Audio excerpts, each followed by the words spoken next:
ایستاده و من نگاش میکنم همه اینا جلوی دوربین پیش میاد و من نگاش میکنم بهش میگم که نگاش میکنم یکی بوی عطر تحریک میکنه بوی تحریک میکنه میگم اوکی پاشو بریم میشه بچه‌ها و ما میشیم میریم میشه بچه‌ها و ضبط اون تیکه روز تموم میشه. من و احسان و سرجیو پایین نشستیم توی سالن که چراغا رو یکم خاموش کردن، نور بود از بیرون نور میومد، چراغا رو خاموش کرده بودن که احسان میره بالا، من و سرجیو تنها توی سالن میمونیم.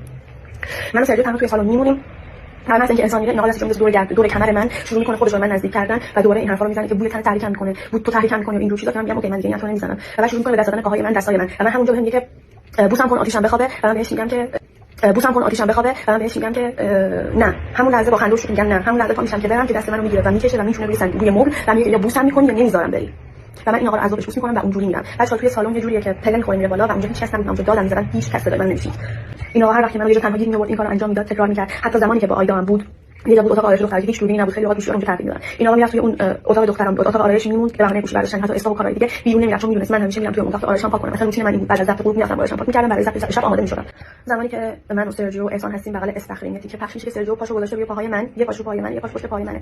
صحنه قبلیش کات خورده که سرجیو کاملا داشت دستای منو می‌کشید، چندین بار دست منو کشید که روش دراز بکشم و بچه‌ها این تیکه اصلا توی ضبط نبود. ضبط 5 دقیقه بعدش شروع شد. من این صحنه رو دیدم پرام ریخت و خیلی‌ها اومدن به من گفتن که تو چرا اجازه دادی سرجیو پاهاشو بذاره روی پاهات؟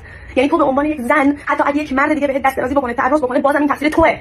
توی برنامه خیلی جاها من هستم و این آقا میاد سمت من، کنار من میشینه، با من حرف میزنه، با من لاس میزنه و همون روز میاد میگه که من از آیدا خوشم میاد. من آدمی نیستم که با یه سری حرف مسخره و لاس احساسات من جریان دار بشه، من بچه نیستم. ولی اینکه یه نفر میاد همه این کارا رو میکنه، همه این دست درازی‌ها، توهین‌ها، تعرض، بچه‌ها تعرض حتما صرفا نباید تا درجه 100 باشه تا شما متوجه اون بشید. همین که بدون اجازه به یک نفر دست میزنی، لمسش می‌کنی و حال اون طرفو بد می‌کنی و بعد از یک ساعت میای از دختر دیگه خوشت میاد. پس اگه این تعرض نیست، اگه سوء استفاده نیست چیه؟ من کل اون قسمت هیچ حرفی ندادم چون کاملا توی شوک بودم، چون کاملا احساس می‌کردم که این آقا اومده من دست درازی کرده، فقط یک آشغال اومده گفته من دختر دیگه خوشم میاد.